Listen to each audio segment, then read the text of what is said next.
My boss's daughter had been exploiting my loyalty to steal nearly $500,000 from the company, and when I finally confronted her with the evidence, she smiled coldly and said, "Who do you think my father will believe? His precious daughter or just another employee?" What she didn't know was that I'd already discovered her secret, and her arrogance was about to cost her everything. My name is David Miller, and after 12 years as operations director at Hartwell Industries, I thought I knew every trick in the corporate playbook until the boss's daughter came home from business school. Rebecca Hartwell stepped off the elevator that first Monday morning like she owned the place, which technically she would someday, but her smile held something that made my stomach twist with unease. Richard Hartwell had built this manufacturing company from a single garage into a $50 million empire, and I'd been his right hand through every major decision. When he called me into his corner office that morning, his weathered face showed both pride and worry as he gestured toward his daughter. "David, I need you to teach Rebecca everything," he said, his voice carrying the weight of a father's hope. "She's got the MBA, but you've got the real experience. Show her how we actually run this place." Rebecca extended her hand with practiced confidence, her grip firm and her eyes meeting mine directly. "I've heard incredible things about you, David. Dad says you're the one who keeps everything running smoothly while he handles the big picture." The first month felt like a dream mentorship. She asked thoughtful questions during our factory floor tours, stayed late to understand our custom steel fabrication processes, and even brought coffee for the night shift workers. When she suggested small improvements to our scheduling system, I found myself genuinely impressed by her fresh perspective. But small things started bothering me. The way she'd take notes during our conversations about employee concerns, then never follow up on them. How she'd step away whenever I approached during her frequent phone calls. The questions she asked about our financial systems seemed oddly specific, focusing on authorization processes rather than business strategy. 3 weeks into her training, I forgot my jacket in the conference room and returned to grab it. Rebecca stood with her back to the door, phone pressed to her ear, speaking in hushed tones that carried just enough for me to catch fragments. "The old man suspects nothing," she was saying, her voice completely different from the respectful tone she used with me. "Miller's completely loyal to Dad. He'll never see what's coming." My blood turned cold as I stood frozen in the doorway. This wasn't the eager student I'd been mentoring. This was someone else entirely, someone who'd been playing a role so convincing that I'd never questioned her motives. I backed away quietly, my mind racing with questions I wasn't sure I wanted answered. That evening, I sat in my home office staring at financial reports, searching for patterns I might have missed. Everything looked normal on the surface, but Rebecca's words echoed in my head. What exactly was I not supposed to see coming?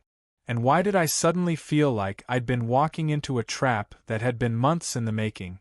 2 weeks later, Rebecca appeared in my office doorway with tears streaming down her face, her usual composure completely shattered. Her hands shook as she clutched a folder against her chest, and for a moment, I almost forgot the phone conversation I'd overheard. "David, I need your help desperately," she said, her voice breaking with what seemed like genuine panic.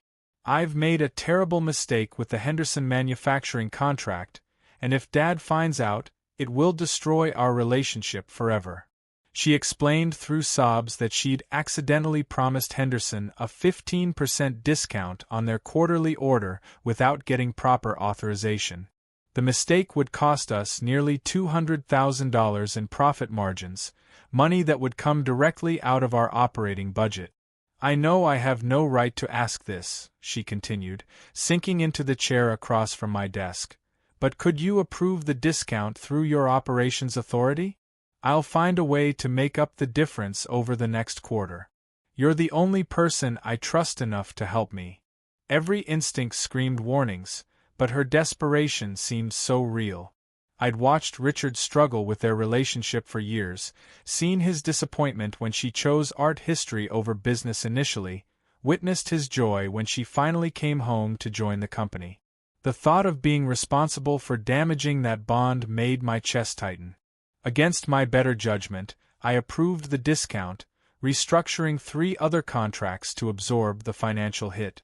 It meant longer hours for me, tighter margins for the company, and stress I hadn't felt since my wife passed away 3 years earlier. But Rebecca's grateful hug and tearful promises that this would never happen again convinced me I was doing the right thing. The next month brought another crisis. A supplier payment had been accidentally delayed, creating a cash flow problem that needed immediate resolution. Rebecca stood in my office again, same tears, same desperate pleas, same promises that this was absolutely the last time she'd need my help. Then came overtime approvals for a project that somehow went over budget. Emergency equipment repairs that couldn't wait for proper procurement procedures. Each request followed the same pattern: Rebecca's tearful vulnerability, appeals to my loyalty to her father, and my growing sense that I was drowning in problems that weren't supposed to be mine to solve. But late one Friday evening, as I reviewed quarterly reports in my empty office, I noticed something that made my hands shake. The Henderson contract showed a 5% discount, not the 15% Rebecca had claimed. She'd lied about the scope of her mistake, and somehow pocketed the 10% difference. I pulled out every transaction she'd asked me to cover over the past 4 months, cross-referencing them with actual contracts and bank record. What I discovered made me physically sick. Rebecca hadn't been making innocent mistakes.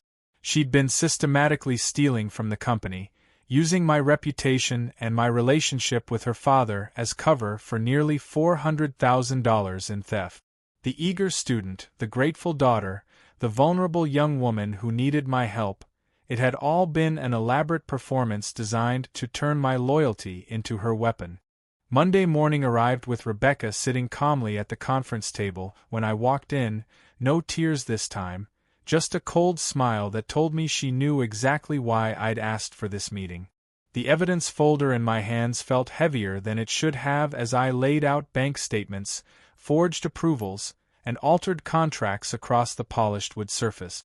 "I trusted you," I said, keeping my voice steady despite the rage building in my chest. "Your father trusted you. And this is how you repay that trust." Rebecca leaned back in her chair, arms crossed, studying the documents with the detached interest of someone reviewing a restaurant menu. The vulnerable daughter act had vanished completely, replaced by someone I'd never met before. "You're going to keep your mouth shut about this, David," she said, her voice sharp as broken glass.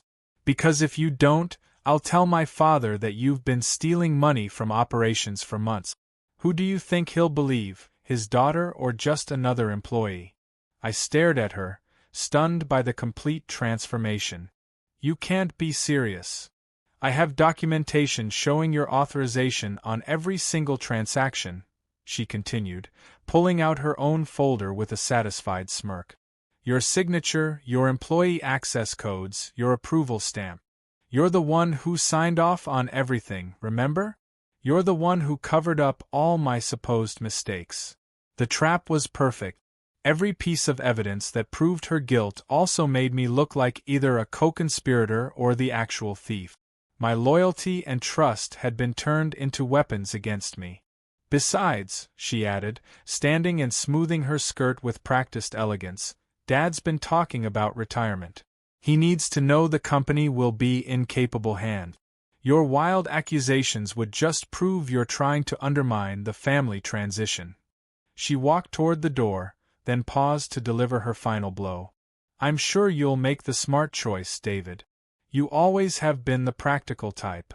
As the door closed behind her, I sat alone surrounded by evidence that could destroy both of us. She'd played the game perfectly, using my own integrity as the foundation for her scheme. But as I stared at the documents, something nagged at the back of my mind. Rebecca was smart, but she'd been overconfident.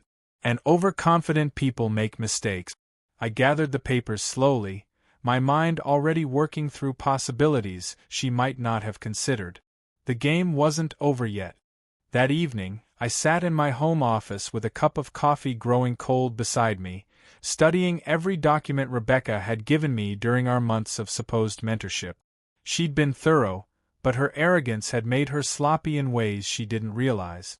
Digital signatures carry more information than just names.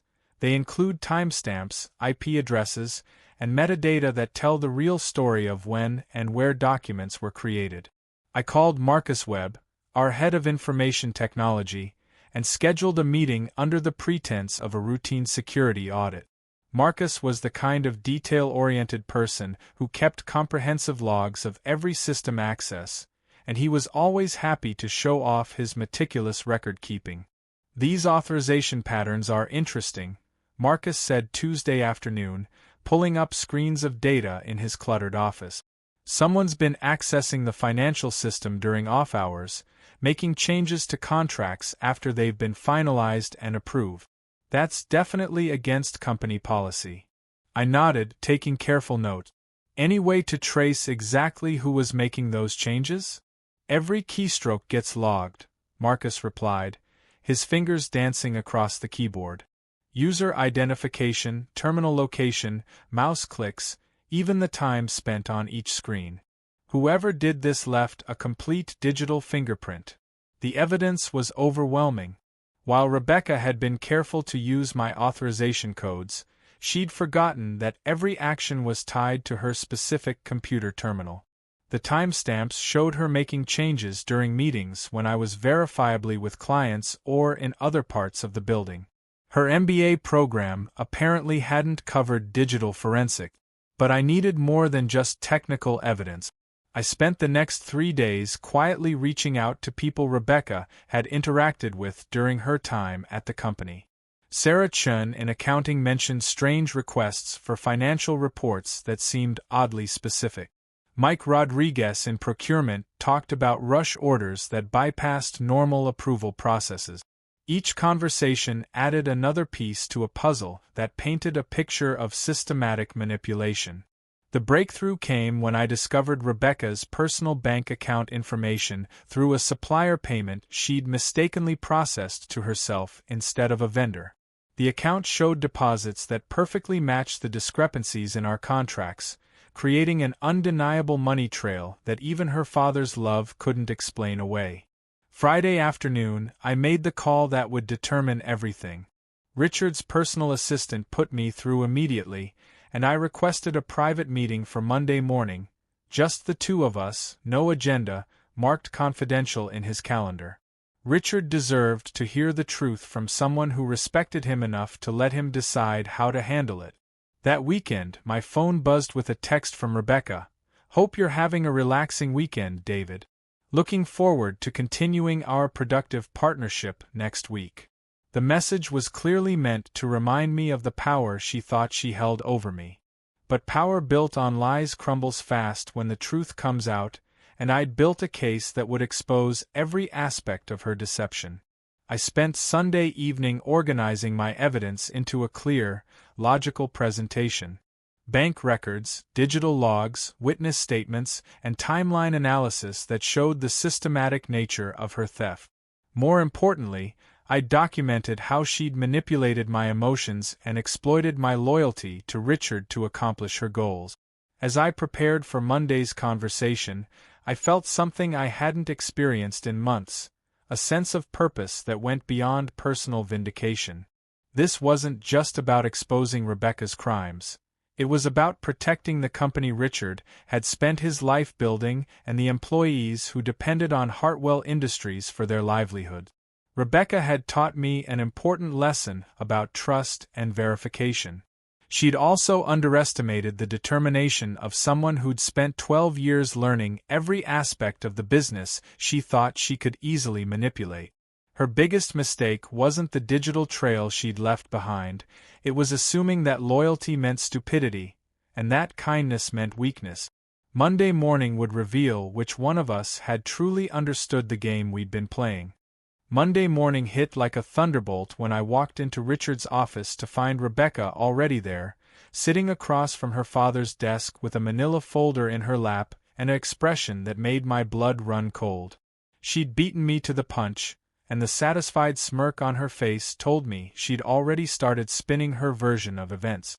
David, perfect timing, Richard said, his voice strained and confused. Rebecca just told me something very disturbing about irregularities in the operations budget. She says you've been manipulating financial records for months. I set my own evidence folder on Richard's desk, keeping my voice calm despite the adrenaline coursing through my veins. That's interesting, because I came here to discuss the exact same thing. Rebecca's confidence faltered for just a moment before she recovered. Dad, I've been investigating suspicious transactions in David's department. He's been approving unauthorized discounts and payments, then covering them up with false documentation. Show him the Henderson contract, I said quietly, opening my folder and sliding the real contract across the desk. The one where Rebecca claimed she made a 15% discount mistake, but the actual contract shows only 5%. Richard picked up the document, his weathered hands trembling slightly as he read. The confusion on his face deepened as he compared it to Rebecca's version. "This doesn't match what you showed me, Rebecca," he said, his voice barely above a whisper. "David must have altered it," she replied quickly, but I could hear the panic creeping into her voice. "He has access to all the financial systems." I pulled out Marcus Webb's digital forensics report, complete with timestamps and IP addresses. Every transaction Rebecca asked me to cover has been traced back to her computer terminal. The metadata shows she was making changes to contracts during meetings when I was verifiably with clients or in other parts of the building. Richard studied the technical report, his face growing paler with each page. As the founder of a manufacturing company, he understood systems and processes better than most. The evidence was overwhelming and undeniable. "There's more," I continued, producing bank statements that showed deposits matching the exact amounts of the contract discrepancies.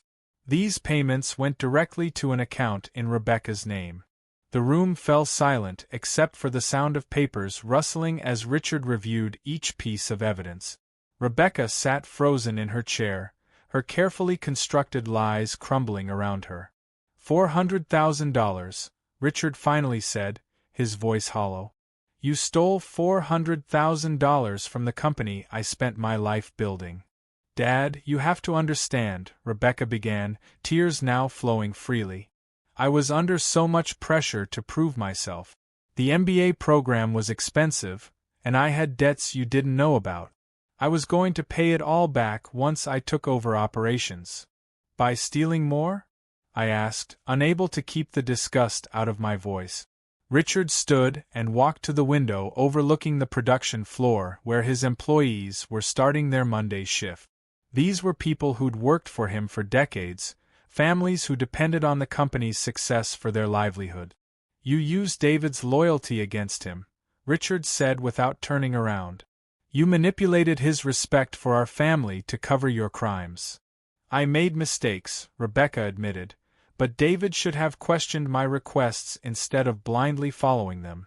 "No," Richard said sharply, finally turning to face his daughter. "David did what any decent person would do. He tried to help someone he thought was in trouble. You're the one who turned his kindness into a weapon." The intercom on Richard's desk buzzed. "Mr. Hartwell," his assistant's voice crackled through the speaker, "there are two gentlemen here from the state attorney's office. They say they have an appointment." Rebecca's face went white. "Dad, you didn't." "I called them Saturday afternoon," Richard said quietly. "After David requested this meeting, I had Marcus run a complete audit of our financial systems. The evidence was too clear to ignore." "But I'm your daughter," Rebecca pleaded, standing and reaching toward him. Richard stepped back, his expression hardening. "My daughter wouldn't have stolen from the people who trusted her. My daughter wouldn't have manipulated a good man's loyalty to cover her crimes. I don't know who you are, but you're not the person I raised." The office door opened, and two investigators entered with briefcases and badges. Rebecca looked around the room desperately, but there was nowhere left to run and no more lies that could save her. "Ms. Hartwell," the lead investigator said. "We need you to come with us for questioning regarding allegations of embezzlement and fraud." As they led Rebecca away in handcuffs, she turned back one last time. "This will destroy the company's reputation, Dad. Is that really what you want?"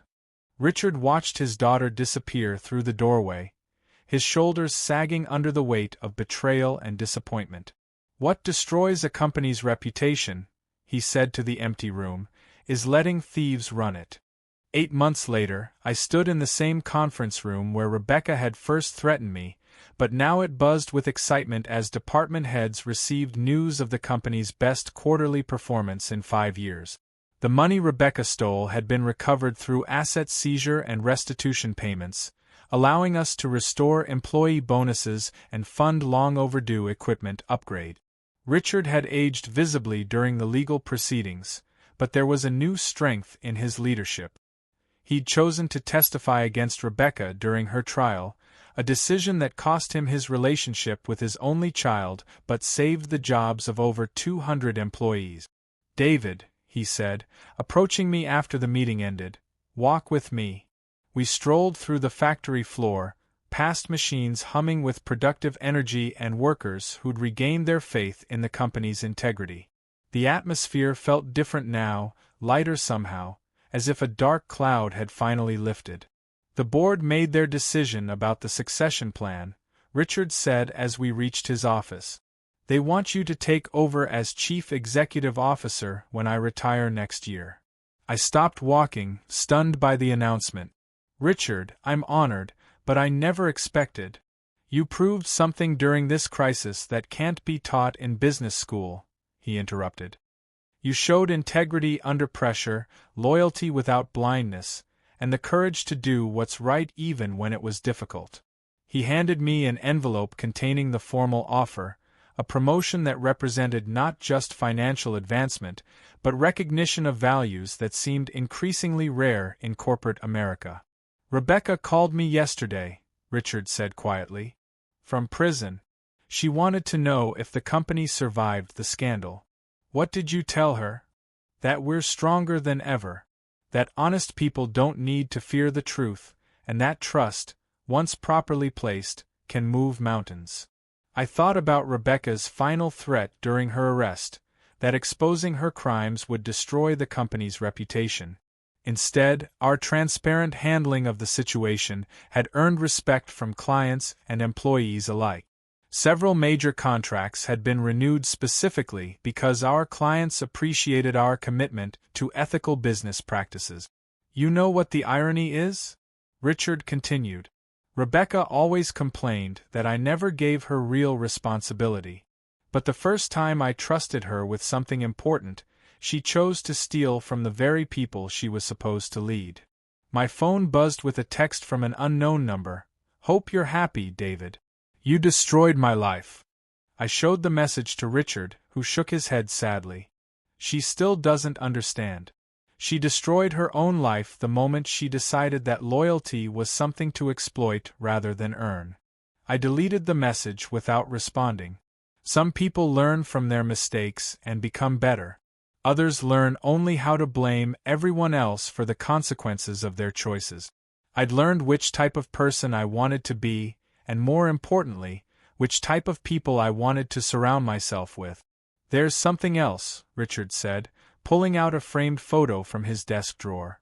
It showed the three of us at last year's company picnic, him, Rebecca, and me, all smiling and looking like the perfect corporate family. I kept this on my desk for months after everything happened, trying to figure out what I missed. And what did you conclude? That the signs were always there. The way she talked about employees as resources instead of people. How she measured success only in dollars instead of relationship. The impatience she showed when I talked about company values and long-term thinking. He tossed the photo into the wastebasket. Building a company isn't just about profit margins and growth strategies. It's about creating something worthy of people's trust and dedication. Rebecca never understood that. As we watched the afternoon shift change through his office window, I felt a sense of peace I hadn't experienced since this whole ordeal began. The company would survive and thrive, not because we'd eliminated a threat, but because we'd chosen to uphold the principles that made it worth preserving in the first place. You saved more than just money, Richard said. You saved the soul of this company. Some battles are worth fighting, not for personal victory, but for the chance to protect what truly matters. In the end, integrity isn't just about doing the right thing when it's easy, it's about having the courage to do what's right when everything you value hangs in the balance.